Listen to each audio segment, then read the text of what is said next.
ہدایت. انبیاء تمہارے درمیان آئے, تم نے کیا کیا ان کے ساتھ؟ تم نے ان کے ساتھ کیا سلوک کیا؟ کیونکہ ان کے بدترین جرائم میں جو بھی آگے آئے گی بات سورہ بقرہ کے اندر بھی اور دوسرے مقامات پر بھی, قتل انبیاء بغیر کسی وجہ کے, یعنی بغیر کسی ریزن کے تفریح میں قتل کر دینا انبیاء کو. امام حسین علیہ السلام نے اس بات کو بیان کیا ہے سفر کربلا کے دوران. جناب یحییٰ کو بہت یاد کیا ہے, بہت یاد کیا ہے جناب یحییٰ علیہ السلام کو, جو بنی اسرائیل ہی کے اندر تھے, اسی کے اندر. زکریا اسی میں آئے, یحییٰ اسی کے اندر آئے, عیسیٰ اسی میں آئے, موسیٰ اسی میں آئے, داؤد اسی کے اندر آئے علیہ السلام جمیعاً. اور ان سب کے ساتھ انہوں نے کیا کیا؟ زکریا کو قتل کیا, یحییٰ کو قتل کیا, کتنے انبیاء کو قتل کیا.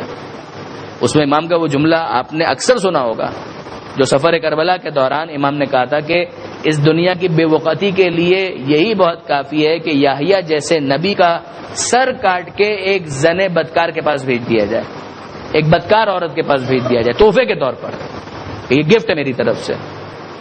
متوجہ ہیں آپ؟ اور امام علیہ السلام ہی کا جملہ ہے جو میں نے کہیں پڑھا تھا کہ وہ فرماتے ہیں کہ یہ رات میں کئی انبیاء کو قتل کرتے تھے اور اس کے بعد دن میں اپنے کام پر ایسے جاتے تھے جیسے کچھ ہوا ہی نہیں ہے. یعنی آپ غور فرمائیے کہ ایک آدمی ہے مثلا رات بھر وہ قتل کر رہا ہے کسی عام انسان کو بھی, تو اگلے دن تو اس کو کہیں کسی کام میں اس کا ہاتھ پیر نہیں چلنا چاہیے, وہ کہے کہ کیا میں نے کر دیا, اس کو یہ بھی احساس نہیں ہے کہ میں نے قتل کر دیا.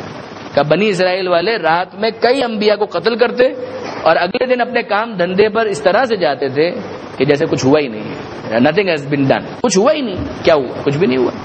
یہ ان کا معاملہ تھا. اے بنی اسرائیل اذکروا نعمتی التی انعمت علیکم, اے بنی اسرائیل جن کے تم وارث بن رہے ہو, انہی کی لائن لے کر تم کہہ رہے ہو نا کہ ہم بنی اسرائیل ہیں اور ہم انہی کی لائن کو ٹو کرتے ہیں, ہم اپنی قوم والے ہیں جس کا تعصب تمہیں. اذکروا نعمتی التی انعمت علیکم, یاد کرو میری نعمتیں جو میں نے تم پر نازل کی. واوفوا بعہدی اوف بعہدکم, تم مجھ سے کیے ہوئے وعدے کو پورا کرو, میں تم سے کیے ہوئے وعدے کو پورا کروں گا. میرا وعدہ کنڈیشنل تھا تمہارے ساتھ. اس میں ایک وعدہ کیا تھا کہ وہ جو آخری رسول آئے گا اس کی تم مدد کرو گے. تم کیا کر رہے ہو؟ یعنی یہیں سے اس وعدے کو یاد دلایا جا رہا ہے. اوفوا بعہدی اوف بعہدکم وایایا فرحبون, اور مجھ سے اور بس مجھ سے ڈرتے رہو. خوف میرا ہونا چاہیے تمہارے دل میں, یہ تم کسی اور کا کیا خوف اپنے دل میں لے کر بیٹھے ہوئے ہو. سورہ مبارک مائدہ کے اندر پروردگار عالم نے تفصیل بھی دی ہے کچھ کیا کیا نعمتیں ان کو دی. وَإِذْ قَالَ مُوسَىٰ لِقَوْمِهِ, وہ وقت یاد کرو جب موسیٰ نے اپنی قوم سے کہا, یا قوم, اے میری قوم, اذکروا نعمت اللہ علیکم, اللہ کی نعمتوں کو اپنے آپ پر یاد کرو. اذ جعل فیکم انبیاء, تمہارے درمیان انبیاء قرار دیے. وجعلکم ملوکا, تمہیں بادشاہ بنایا, بادشاہت بھی عطا کی. وآتاکم ما لم یؤت احدا من العالمین, اور تمہیں وہ کچھ دیا جو عالمین میں کسی کو نہیں دیا تھا. اتنی نعمتیں تم کو دی. یہ جو عالمین پر فضیلت کی بھی جو بات آگے آنے والی ہے اس کی تشریح اس آیت کے ذریعے سے ہو جاتی ہے. وہ مانوی فضیلت کی بات نہیں ہو رہی ہے. انبیاء کو قتل کرنے والی قوم کے لیے کسی مانوی فضیلت کا کیا مطلب ہے؟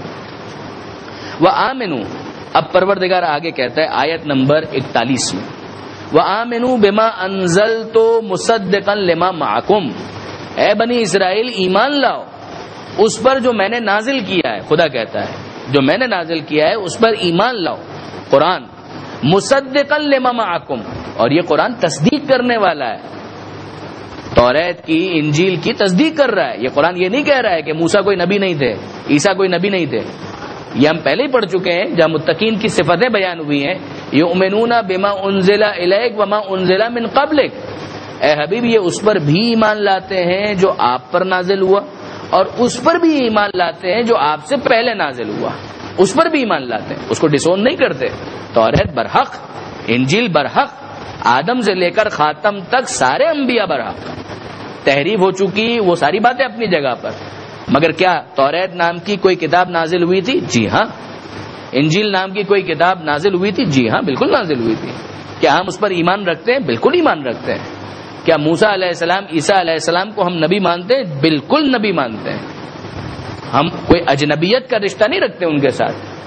میں نے شاید یہاں پر بھی کہا ہو, کسی اور جگہ بھی کہا تھا کہ اگر آپ غور کریں کہ موسیٰ علیہ السلام یا عیسیٰ علیہ السلام اگر ہمارے سامنے تذکرہ آتا ہے تو واقعاً ہم ایسا محسوس کرتے ہیں کہ جیسے کسی اپنے کا تذکرہ ہو رہا ہے، کسی غیر کا تذکرہ ہو رہا ہے، ایسا ہم محسوس نہیں کرتے، اس لیے کہ ہمارے درمیان ہمارے نبی نے، ہمارے ائمہ نے، ہمارے علماء نے ان انبیاء کو جو پیش کیا ہے وہ اسی طرح سے پیش کیا ہے کہ یہ تمہارے اپنے ہیں. یہ وہ سلسلہ نبوت اور سلسلہ ہدایت ہے کہ جو آدم علیہ السلام سے چل رہا تھا وہ آخر تک چلا ہے. یہ سارے ہمارے اپنے ہیں، ہم ان کو ڈسون نہیں کر سکتے. مصدقا لما معکم، ایمان لاؤ اس پر کہ جو میں نے نازل کیا ہے قرآن، جو کہ تصدیق کرنے والا ہے جو تمہارے پاس ہے توریت کی. ولا تکونوا اول کافر بے، اور دیکھو سب سے پہلے کافر مت بن جاؤ. کیا مطلب ہوا؟ اب یہ بات ہو رہی ہے مدینہ منورہ کے کانٹیکس میں. مکہ والے تو مشرک تھے، مگر اب مدینے میں آنے کے بعد کا یہودی کا ان کو تو سب سے پہلے پیغمبر اکرم کا استقبال کرنا چاہیے تھا کہ ارے وہ آ گیا کہ جس کا ہم انتظار کر رہے تھے، تو وہ آ گیا کہ جس کا ہم انتظار کر رہے تھے.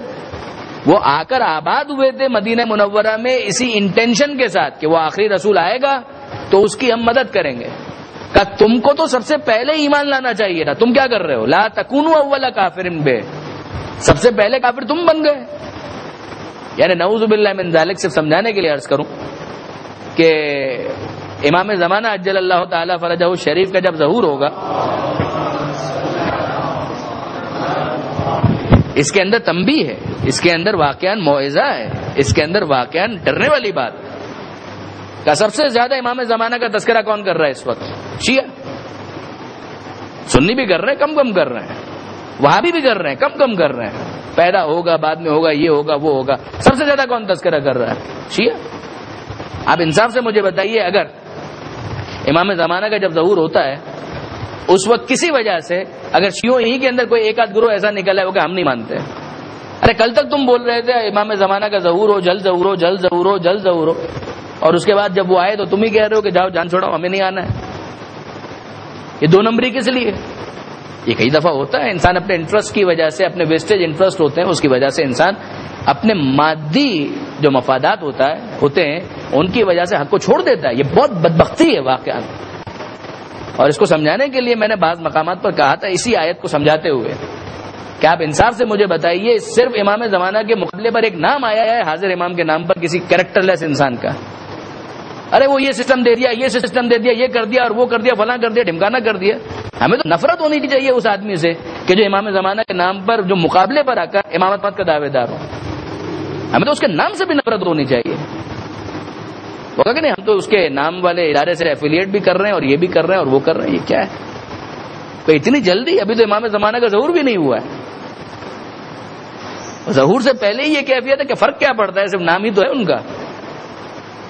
ایک ایسے شخص کا نام کہ جو امامت کا دار ہو، اپنی امامت کا باقاعدہ اعلان کر رہا ہو اور اس کے انڈر میں ایک ادارہ چلا رہا ہو.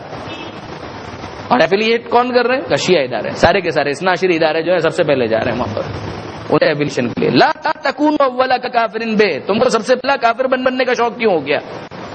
تم کو تو سب سے پہلے مقابلے پر آنا چاہیے تھا. ایسا کسی بھی شخص جو اگر آ جاتا ہے اسے تم مقابلہ کرتے، جو حق ہے اس کی تم حمایت کرتے، اس کی تم تصدیق کرتے. پروردگار عالم یہاں پر اس بات پر ان کی مذمت کرتا ہے. ولا تکونوا اول کافر بے، تمہیں تو پہلا کافر نہیں ہونا چاہیے تھا. ولا تشتروا بآیاتی ثمنا قلیلا، اور دیکھو چھوٹی سی قیمت کے عوض میری آیتوں کو فروخت مت کر دو. تو تم اپنی کتابوں کے اندر پڑھ رہے ہو کہ کیا کچھ آخری رسول کے بارے میں موجود ہے، اور اس کے بعد کیا کر رہے ہو؟ اپنے حلوے مانڈوں کی وجہ سے کہ ہمارا جو اقتدار ہے، اقتدار کون سا؟ اقتدار صرف ملک کا اقتدار نہیں ہوتا ہے، اس کرسی کا بھی بہت بڑا اقتدار ہوتا ہے.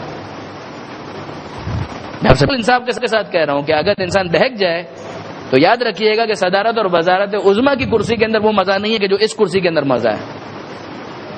خدا انصاف کے ساتھ واقعاً ہدایت کی ذمہ داریوں کو اور تبلیغ کی ذمہ داریوں کو ادا کرنے کی توفیق دے، ورنہ اس سے بڑا بہکانے کا کوئی دوسرا ذریعہ نہیں ہو سکتا ہے. اگر انسان اس کے لالچ میں آ کر دین کے اوپر کمپرومائز کرنے لگے اور آیتوں کو بیچنا شروع کر دے تو آپ انصاف سے میں آپ کو بتا رہا ہوں کہ واقعاً اس سے زیادہ بدبختی کہیں اور نہیں ہوگی. انسان بلعم باور بنتا ہے جو پروردگار عالم نے قرآن مجید کے اندر اس کا تذکرہ کیا ہے. جہاں علماء حق کی پروردگار نے بہت تعریف کی ہے، معصومین نے بہت تعریف کی ہے، وہیں پر علماء سو کی پروردگار عالم نے بہت زیادہ مذمت کی ہے. کسی سیٹ کا ایک فون آ گیا اور انسان ڈھیر ہو گیا، بس وہیں پر ختم. کسی نے ڈونیشن کی آفر کر دی، وہیں پر ختم. پھر اب اس کے بعد جو آپ بلوائیے آپ کے مطابق ہم اپنی باتیں کریں گے.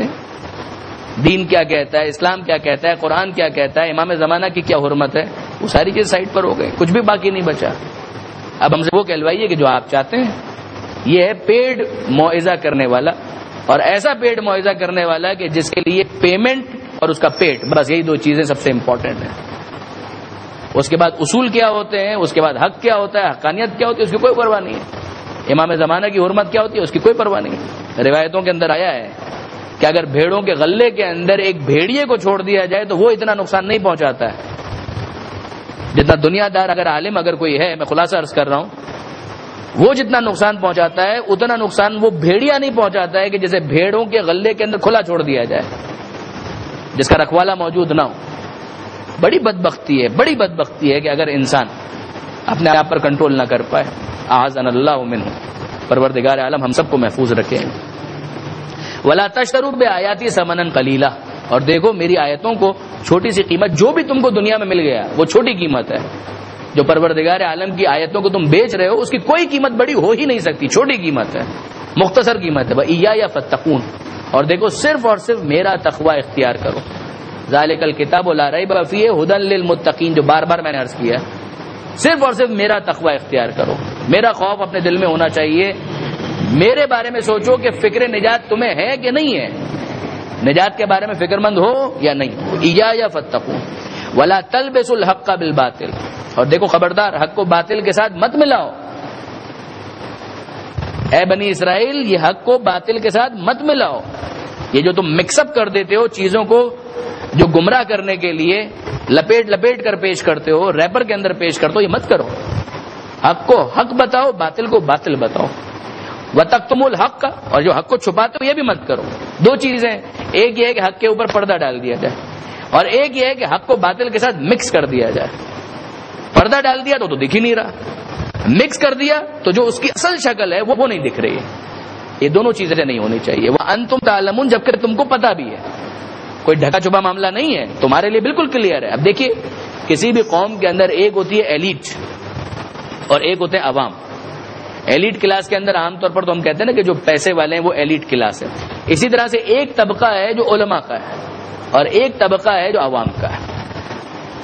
عوام الناس آج 21ویں صدی کے اندر جہاں پڑھے لکھے لوگ موجود ہیں، لٹریسی ریٹ پتہ نہیں کچھ بہت بہتر ہو گیا ہے، کتابیں بھی چھپ رہی ہیں، انٹرنیٹ بھی ہے، سب کچھ ہے. انصاف سے آپ مجھے بتائیے کتنے لوگ کتابیں پڑھتے ہیں؟ کتنے لوگ کتابیں پڑھتے ہیں؟ اب ذرا چلے جائیے 1400 سال پہلے، نہ چھاپے خانے ہیں، نہ پرنٹنگ پریس ہے، نہ کتابیں چھپتی ہیں. جو کتابیں ہیں وہ کہاں پر ہیں؟ مثلا یہ یہودی اور عیسائی، ان کی کتابیں کہاں پر ہیں؟ ان کے سینگوگ کے اندر، ان کے چرچز کے اندر. کن کے پاس؟ علماء کے پاس. یہودی علماء ان کو کہا گیا ربائی، جو عیسائی علماء وہ پادری، ان کے پاس. عوام الناس کتنے پڑھے لکھے؟ بہت کم. یہ مشرکین ہیں وہ تو کہلاتے ہی امیین تھے، ان پڑھ.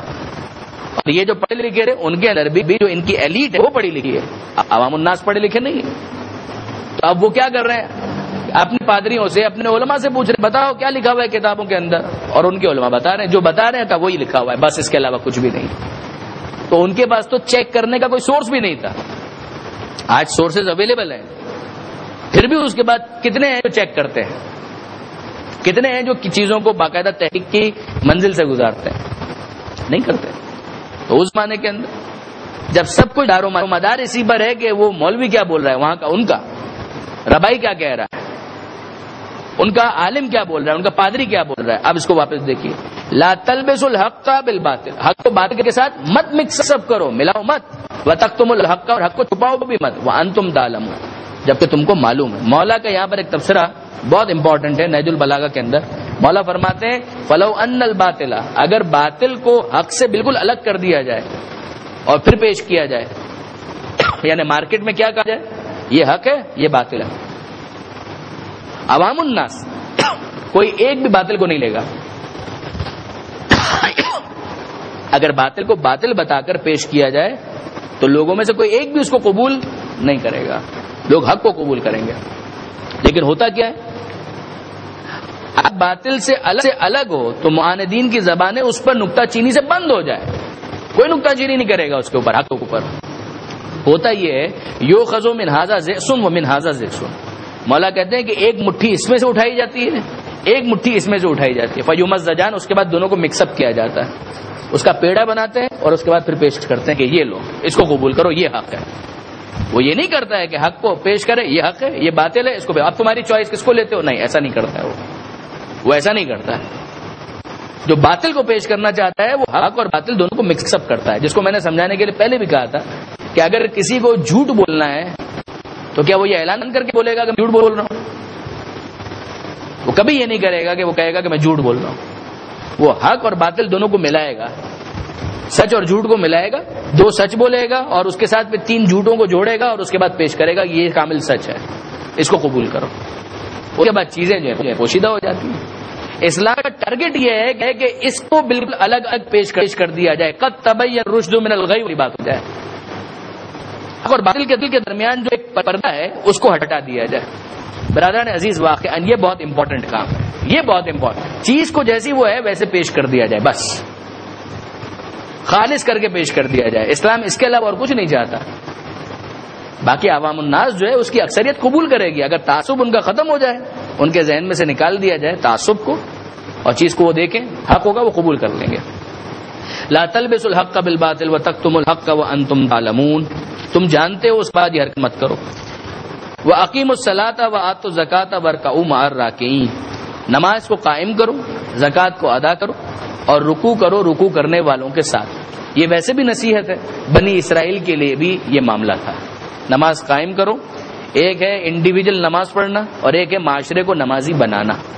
جماعت کے ساتھ نماز ہو رہی ہے، کہیں پر بھی جا رہے ہیں تو پہلی فکر یہ ہے کہ نماز کس طرح سے پڑھیں گے، قبلہ کہاں ہے، سینٹر کہاں پر بنایا جائے، مسجد کہاں بنائی جائے۔ یہ واقعاً اچھی سوچ ہوتی ہے جس کے اندر ایک معاشرہ جو ہے نمازی معاشرہ محسوس ہوتا ہے، مل رہے ہیں، جل رہے ہیں، آ رہے ہیں، احوال پوچھ رہے ہیں، حال چال پوچھ رہے ہیں، کوئی مشکل ہے تو اس کو شیئر کر رہے ہیں۔ اقیموا الصلاۃ، نماز کو قائم کرو، خطبہ ہو رہا ہے، تقریر ہو رہی ہے، موعظہ ہو رہا ہے، بات وہاں پر بھی تھی یہاں پر بھی، نماز کے طریقے میں کچھ فرق، لیکن بہرحال نماز کا کانسیپٹ پہلے بھی رہا ہے، اس امت کے اندر بھی رہا ہے۔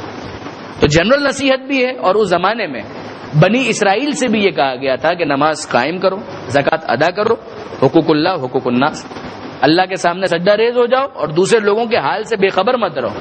کوئی محتاج ہے، بھوکا ہے، اس کے پیٹ میں غذا نہیں پہنچی ہے، اس کے بچے بھوکے ہیں، اس کے بارے میں فکر کرو۔ آتوا الزکاۃ وارکعوا مع الراکعین، اور رکوع کرنے والوں کے ساتھ رکوع کرو۔ تنہا جو رکوع ہے، تنہا جو عبادت ہے وہ اپنی جگہ، لیکن جو اجتماعی عبادت ہے اسلام بھی اس کو پسند کرتا ہے۔ بنی اسرائیل کے زمانے میں بھی یہ بات تھی۔ یہ کہا گیا کہ یہودیوں کی عبادت میں رکوع نظر نہیں آتا، مگر وہ آج نظر نہیں آتا، آج تو انہوں نے بہت کچھ تعریف کر دی ہے، ورنہ خود جو جناب مریم سلام اللہ علیہا سے خطاب ہے سورہ آل عمران کے اندر، اس کے اندر وارکعی مع الراکعین یہ لفظ آیا ہے کہ اے مریم رکوع کرنے والوں کے ساتھ رکوع کرو۔ یہ خود اپنی جگہ دلیل ہے کہ یہودیوں کے یہاں پر بھی رکوع کا کانسیپٹ موجود تھا، بعد والوں نے نکال دیا ہوگا تو وہ ٹھیک ہے، انہوں نے بہت کچھ نکال دیا۔ یہاں پر رکوع کے بارے میں خاص متوجہ کرنے کی ایک وجہ نقن صاحب، علامہ سید علی نقی صاحب نے یہ بھی بیان کی کہ ممکن ہے کہ اس کا ریزن یہ بھی ہو کہ جو جماعت نماز کے اندر ملنے کا جو موقع ہوتا ہے، اگر کوئی بعد میں آتا ہے تو وہ رکوع ہے، تو رکوع اگر مس ہو گیا تو اب اگلی رکعت کا انتظار کرو، اور رکوع ہی کی بنیاد پر ہر نماز کی ایک یونٹ کو رکعت کہا جاتا ہے، رکعت رکوع سے نکلا ہے، رکعہ وہ جو آدھا جھکنا ہوتا ہے اس کی اپنی ایک اہمیت ہے۔ وآتوا الزکاۃ وارکعوا مع الراکعین، تو تین چیزیں یہاں پر آ گئی، نماز قائم کرو، زکوٰۃ ادا کرو اور رکوع کرو رکوع کرنے والوں کے ساتھ۔ اس کے بعد پھر پروردگار عالم خصوصیت کے ساتھ ان علماء سوء کو متوجہ کرتا ہے، ان کے غلط کاموں کی طرف۔ اتامرون الناس بالبر وتنسون انفسکم، کیا تم لوگوں کو نیکی کی طرف بلاتے ہو، نیکی کا حکم دیتے ہو، وتنسون انفسکم، اور خود اپنے آپ کو بھلا دیتے ہو۔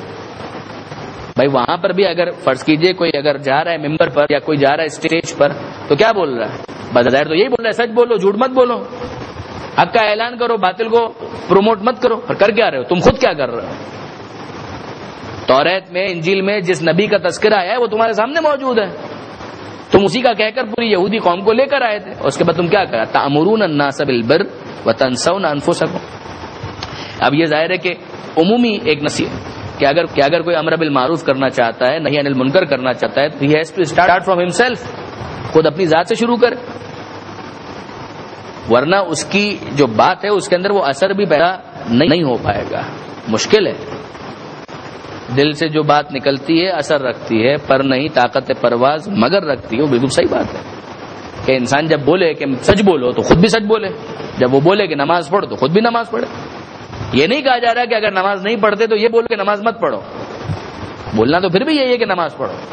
فرض کیجئے ایک انسان ہے وہ جھوٹ بولتا ہے، تو ہم کیا یہ کہیں کہ وہ اگر دوسروں سے کہے، اپنے بچوں کی تربیت کرے تو کہے کہ میں جھوٹ بولتا ہوں تم بھی جھوٹ بولو؟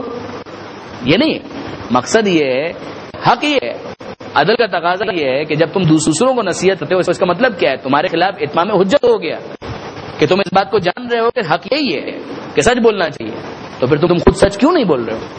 اب تمہارا سچ نہ بولنا خدا کے مقابلے میں اتمام حجت ہے، خدا تمہارے مقابلے پر اتمام حجت کر چکا ہے۔ اب اگر قیامت میں تمہیں عذاب دیا جائے تو تم یہ نہیں کہہ سکتے کہ مجھے پتہ ہی نہیں تھا کہ جھوٹ بولنا برا ہے، کیسے نہیں معلوم تھا؟ تم خود کہہ رہے تھے کہ جھوٹ بولنا برا ہے، تم خود کہہ رہے تھے کہ سچ بولنا اچھا ہے، تم خود کہہ رہے تھے کہ فجر کی نماز واجب ہے، پھر تم نے کیوں نہیں پڑھی؟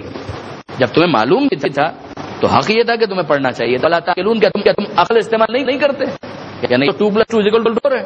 اس کے بعد پھر آگے کچھ مزید نصیحتیں ہیں، یہ بنی اسرائیل ہی کے حوالے سے بحث ہے۔ آج ہم نے تھوڑا اس پر وقت اس لیے لگایا تاکہ یہ بنی اسرائیل اور بنی اسماعیل کا جو کانسیپٹ ہے وہ تھوڑا کلیئر ہو جائے، اس کے بعد پھر ان آیتوں کو سمجھنا ہمارے لیے نسبتاً آسان ہو جائے گا۔ انشاءاللہ آیت نمبر 44 تک ہم پہنچے ہیں، اگلی مرتبہ آیت نمبر 45 سورہ مبارکہ بقرہ سے ہم اپنی گفتگو کا آغاز کریں گے۔ وآخر دعوانا ان الحمد للہ رب العالمین۔ یہودی بنیادی طور پر بنی اسرائیل کہلاتے ہیں۔ میں نے گزارش کی تھی یعقوب علیہ السلام کا نام ہے اسرائیل، تو ان کی اولاد جو ہے بنی اسرائیل کہلائی، انہی کے اندر آگے جناب موسیٰ علیہ السلام آئے۔ ٹھیک،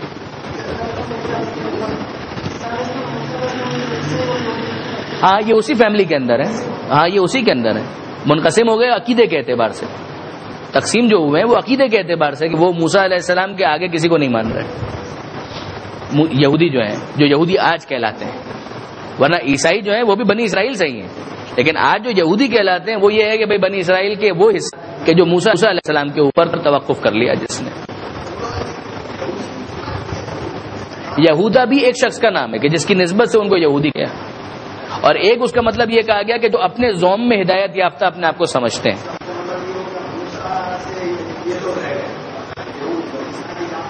نہیں، دیکھیں عیسائیوں کے اندر ایک بات ذہن میں رکھیے گا کہ یہودی اور عیسائیوں نے تبلیغ کے اندر الگ الگ روش کا مظاہرہ کیا۔ تبلیغ کے اندر سوال پیدا ہوتا ہے، دیکھیں اسلام جو ہے وہ تو کہتا ہے کہ اسلام کسی علاقے کے لیے نہیں ہے، ٹھیک ہے، کسی نسل کے لیے نہیں ہے، یہ بات بھی واضح ہے بالکل۔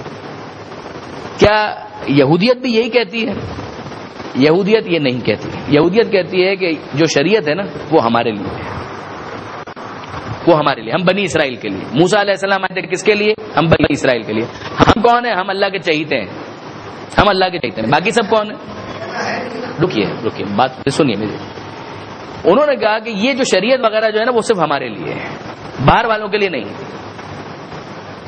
عیسائیت، حضرت عیسیٰ علیہ السلام، یہودیوں نے تو ان کو مانا نہیں، لیکن عیسیٰ علیہ السلام بھی جو آئے تو انہوں نے بھی اپنے آپ کو سب کے لیے پیش نہیں کیا۔ یہ باقاعدہ ہے، موجود ہے کہ کنعان کی ایک عورت آئی اور اس نے کہا کہ مجھے بتائیے کچھ چیزیں، اسے سوال کیا۔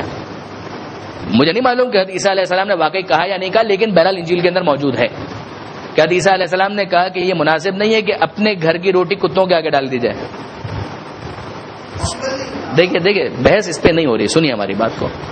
بحث یہ کہ اسلام کیا کہتا ہے، عیسیٰ علیہ السلام کیا بنی اسرائیل کے لیے تھے یا باہر کے لیے بھی تھے؟ جواب، اسلام بھی یہی کہتا ہے کہ وہ بنی اسرائیل کے لیے تھے۔ رسولاً الی بنی اسرائیل کی سورہ آل عمران کے اندر آئے کی بات کہ وہ بنی اسرائیل کے لیے رسول تھے۔ کون؟ عیسیٰ علیہ السلام۔ موسیٰ علیہ السلام کس کے لیے تھے؟ بنی اسرائیل کے لیے تھے۔ اسلام کہتا ہے ختمی مرتبت کس کے لیے؟ کہ وہ سب کے لیے۔ بات سمجھ میں آئی؟ ایک بات۔ اب آئیے اگلی بات سنیے۔ یہودیوں نے اس کو اسٹک کیا، انہوں نے کہا کہ ہاں یہ ان کا گمان غلط کہ ان کی نسل بہت اعلیٰ وغیرہ، وہ سب چھوڑ دیجئے، لیکن شریعت موسیٰ علیہ السلام صرف بنی اسرائیل کے لیے تھی۔ یہ پریکٹیکلی تھا بھی ایسا ہی، اور انہوں نے اس کے آگے کوشش بھی نہیں کی کہ اس کو پھیلایا جائے۔ رک جائیے، عیسیٰ علیہ السلام آئے کس کے لیے؟ بنی اسرائیل کے لیے. کیا عیسائیوں نے یہی روش اختیار کی کہ عیسائیت کو وہ پھیلائے نہیں اور اپنے آپ کو بنی اسرائیل کے تک محدود رکھیں؟ جواب ہی نہیں، ایسا نہیں کیا انہوں نے. وہ دین جو تھا صرف بنی اسرائیل کے لیے، مگر انہوں نے اس دین کو ان کو آگے بھی پھیلایا، جس کا نتیجہ یہ نکلا کہ آپ کو بنی اسرائیل سے باہر بھی ایک بڑی تعداد عیسائیوں کی نظر آتی ہے. تو یہ جو سارے افراد جو عیسائی ہوئے ہیں وہ سب بنی اسرائیل نہیں ہے، یہ میں سمجھانا چاہ رہا ہوں. یہودی جو ہیں ان کے اندر آپ 99% کہہ سکتے ہیں کہ وہ سارے کے سارے بنی اسرائیل آج بھی وہ ایک ہی نسل سے تعلق رکھنے والے ہیں اور چند لاکھ سے زیادہ نہیں ہے. جو عیسائی ہیں ان کی تعداد بہت زیادہ ہے. تو جو ان کی تعداد بہت زیادہ ہے تو کیا یہ سارے بنی اسرائیل ہیں؟ نہیں، سارے بنی اسرائیل نہیں. بنی اسرائیل سے ہٹ کر بھی انہوں نے تبلیغ کی اور اس کا نتیجہ یہ ہوا کہ وہ پورا حصہ ہے کہ جو عیسائی بن گیا اور اس نے عیسائیت کو قبول کر لیا. یہ ہے. اب آپ فرمائیے کیا سوال ہے؟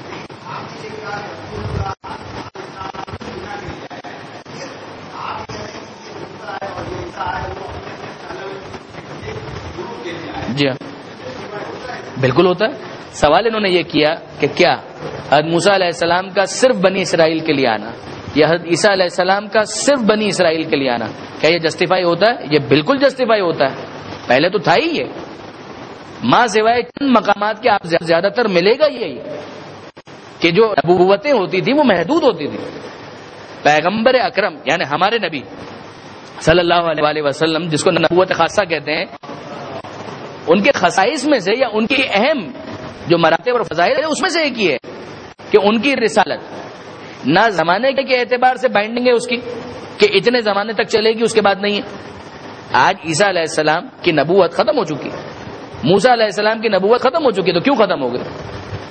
انتقال تو ہمارے نبی کا بھی ہو گیا. نہیں، انتقال معیار نہیں ہے. نبوت کے اندر معیار یہ ہے کہ وہ شریعت وہ نبوت کب تک چلنے والی ہے.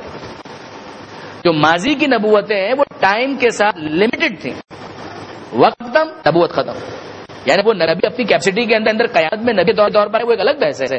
دنیا کے اندر نبوت کے طور پر اس کے قوانین کا انفورسمنٹ نفاذ وہ ختم ہو گیا. زمانے کے اعتبار سے لمیٹیشن نبوتوں کے اندر رہی، جگہ کے اعتبار سے لمیٹیشن، اتنی جگہ تک یہ شخص نبی ہے، اس کے آگے نہیں ہے. یہ بھی رہا کہ یہ نبی ہے، اس علاقے کے لیے نبی ہے، بس اس کے باہر نہیں. دو باتیں ہوئی. تیسری بات، یہ نبی ہے اس نسل کے لیے نبی ہے، بس اس کے آگے نبی نہیں ہے. یہ تینوں لمیٹیشنز ماضی کے اندر رہی ہیں. ہمارے رسول جو آئے ہیں ان کی نبوت کی اہم بات یہ ہے کہ نہ یہ زمانے کے اعتبار سے محدود ہے، نہ یہ جگہ کے اعتبار سے محدود ہے، نہ یہ نسل کے اعتبار سے محدود ہے. کوئی کسی نسل میں ہو اس رسول پر ایمان ضروری ہے، کوئی کسی علاقے کا ہو اس رسول پر ایمان ضروری ہے، کوئی کسی زمانے میں ہو اس رسول کے اوپر ایمان ضروری ہے. اس لیے کہ اب جو امت ہے وہ ایک ہی امت ہے. باقی امت کے نام پر کچھ ہو سکتا ہے، امت کا حقیقی جو تصور ہے وہ پیغمبر اکرم کی نبوت پر ایمان لائے بغیر قابل قبول نہیں ہے. جی نہیں سمجھ میں آیا. ہاں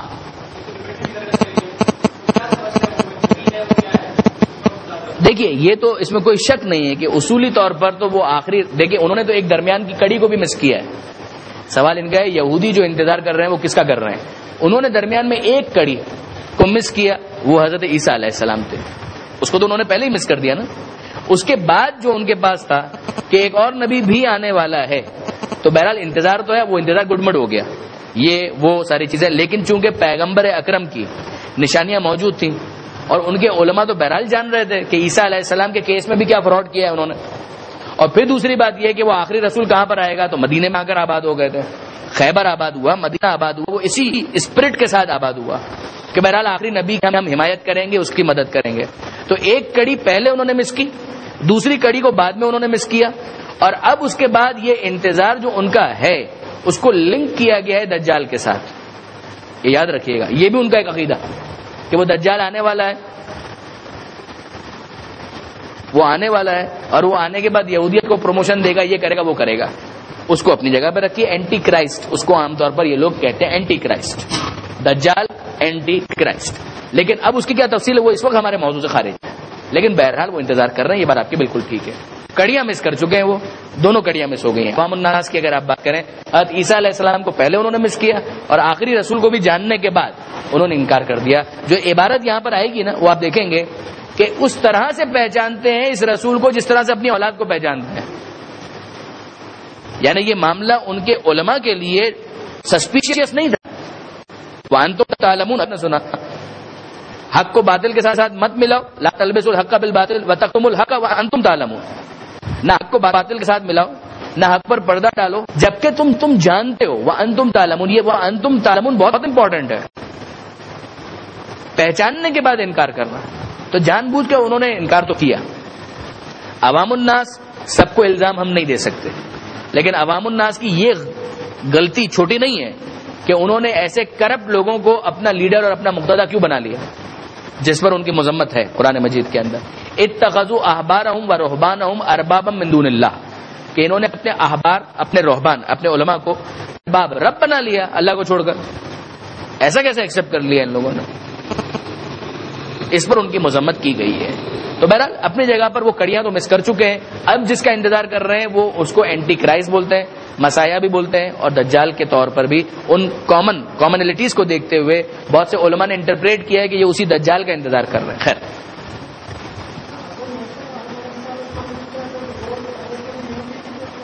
نہیں سمجھ، یہ بہت آواز کر رہے ہیں۔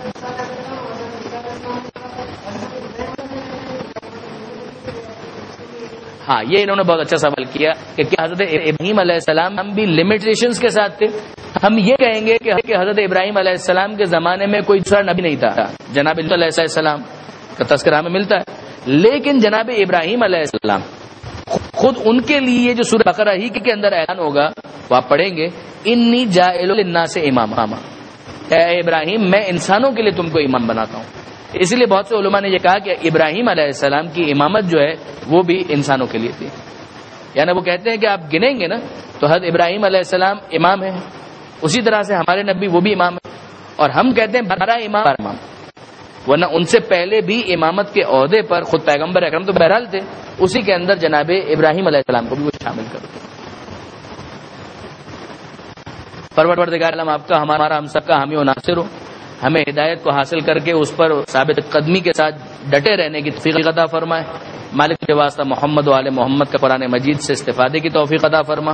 وارث قرآن امام زمانہ کے ظہور میں تعجیل فرما، ہمیں ان کے اعوان و انصار میں شمار فرما۔ ربنا تقبل منا انک انت السمیع